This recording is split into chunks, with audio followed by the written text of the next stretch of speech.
Welcome to Deep Thoughts, a podcast designed to take you on an introspective journey into the mindsets and strategies that fuel personal growth. In every episode, we'll explore the intersection of psychology, spirituality, and real-world tactics, guiding you through powerful methods to elevate your health, wealth, relationships, and overall well-being. From deep dives into transformative habits and mindsets to candid discussions about the challenges we face in today's fast-paced world, Deep Thoughts is here to remind you of the untapped potential that lies within. If you're ready to disconnect from the distractions and connect with the tools and insights needed to create lasting change, this show is your sanctuary for self-discovery and empowerment. Tune in, reflect, and take action towards a more vibrant and fulfilling life. Ever find yourself kind of like debating in your head between, doing something fun, like just for the heck of it, and then there's that other thing, that thing that feels really important. Oh, yeah, totally. Like maybe it's choosing between a weekend, just getting away with friends, or finally like actually committing and tackling that volunteer project you've been putting off. Yeah, that's a good example. Yeah, so today we're diving into this whole thing, happiness versus meaning, That's the big way. It is a big one, and we've got this article from the Greater Good Science Center that's called, "Is a Happy Life Different from a Meaningful One?" I like that title. Yeah, and it is, it's really interesting. It like uncovers these surprising differences that I think a lot of us just kind of lump together. You know what I mean? Right, like we assume they're the same, or at least that they go together. Exactly. Yeah. So I think that's what we're going to try to unpack today. Yeah, and what I think is really cool about this article is that it goes beyond just sort of, thinking about it philosophically. Yeah. It actually digs into like some recent research. Oh, cool. That's trying to like scientifically separate these ideas. Interesting. Which I think is really cool. Yeah, so like we're all familiar with that like internal debate, right? Yeah. Should I just be happy, or am I searching for my purpose in life? Like, the meaning of life. Yeah. What's it all about? Exactly. And what if they're not the same? Like, Right. What if those two things are actually different? Yeah. And this article suggests that there are like 5 key differences, and 5 key differences. Wow. I know some of them really like made me stop and think about, how I'm living my life. Yeah, well, and just how we even define those terms. Right. Because I think we use them kind of interchangeably. We do. Yeah, so to actually break it down, I think is really helpful. Yeah, so let's dive into those differences. Let's do it. Okay, so difference number 1. Okay, so this first one is all about where we find happiness versus where we find meaning. Okay. And it seems like happiness a lot of times is tied to just like fulfilling our immediate needs and desires. Okay, so like basic needs. Yeah, like think comfort, Okay. security, those kind of like warm, fuzzy feelings that we get from, I don't know, like a delicious meal. Yeah. Or a good laugh with friends, Yeah, just like simple pleasures. Exactly. Yeah. Whereas meaning seems to come from connecting to something bigger than ourselves. So like indulging in that extra slice of cake versus, volunteering at a soup kitchen, even if it means I miss out on dessert. Yeah, that's a great way to put it. Yeah. Yeah, and the article actually uses this example of a human rights activist Oh, wow. who might even face like imprisonment for their cause. Right. And they're probably not experiencing, a ton of immediate happiness in that situation. Right. But their life is deeply meaningful because they're driven by something larger than themselves. So it's like that instant gratification versus long-term fulfillment. That's a really good way to put it, yeah. Yeah, so if meaning is about the bigger picture, does that mean we need to like plan for our future happiness less and like plan for our future contributions more? That's a really interesting question. Yeah. And it actually leads us to that second key difference, which is time perspective. Okay.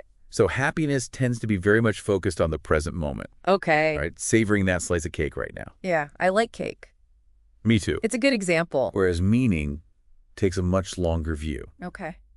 It encompasses the past, the present, and the future. So maybe it's less about planning and more about like the lens through which we're viewing our experiences. Like how much are we focusing on the, kind of fleeting nature of happiness versus like the enduring quality of meaning? Exactly. And that difference in perspective actually seems to like significantly influence how we relate to others.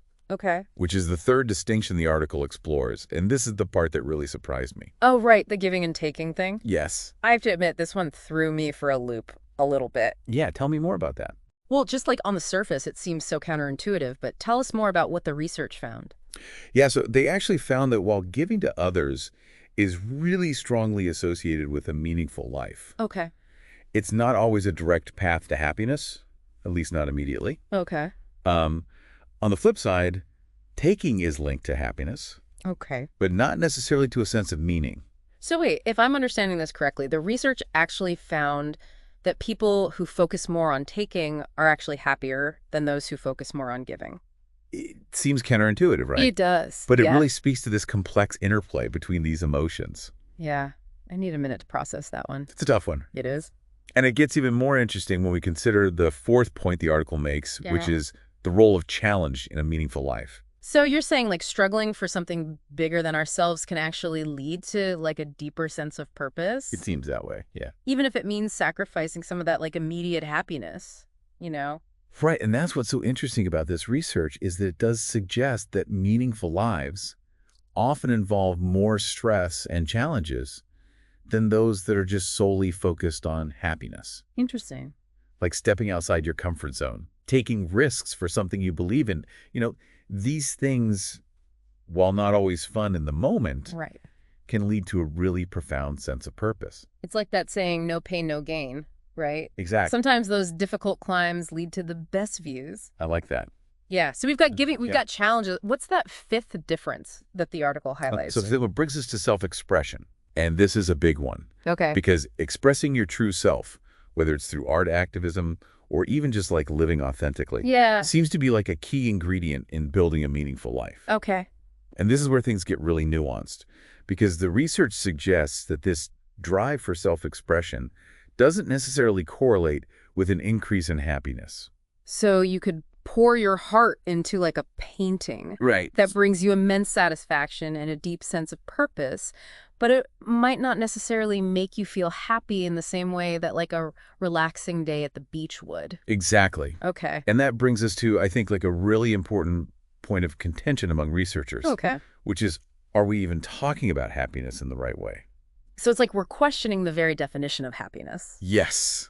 Ooh, that's a whole other deep dive. I know, right? We could go down that rabbit hole another time. You spent a whole episode on that. Right, but it's an important one. It is. Because not everyone agrees on what happiness actually means. Exactly. And some people define it as those like really fleeting feel-good moments, Okay.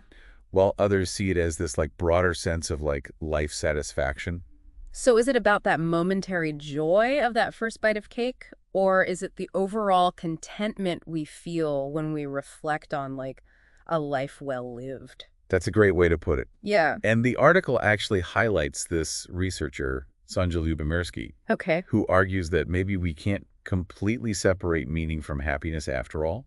So they're less like oil and water and more like ingredients in like a complex recipe. Right. You could be experiencing both at the same time, even if they're coming from these different sources. That's right. Exactly. And Lyubomirsky uses parenting as an example. Okay. Raising children, it can be very challenging and stressful. Oh, yeah. But most parents would agree that it's also a source of like immense joy and fulfillment. Sure. It's this like really nuanced blend of meaning and happiness. Yeah, it makes you think about those moments when you get like so engrossed in a challenging project. Maybe Yeah. you're like writing a song or building something, Yeah. and you totally lose track of time. Like you're not necessarily happy in that moment, but you're in your element. You're in the flow. Yes, exactly. And that, I think, speaks to this complex interplay Right. between meaning, purpose, and yes, even those fleeting moments of happiness. Yeah. And that actually leads us to another interesting area of research that the article touches on, which is this difference between what's called eudaimonic and hedonic happiness. Okay, they sound a little intimidating. Break this down for me. They're big words. They are big words. But essentially, eudaimonic happiness refers to the happiness that we get from pursuing meaningful goals and living a life that aligns with our values. Okay. So it's like this deep sense of satisfaction and purpose. Okay.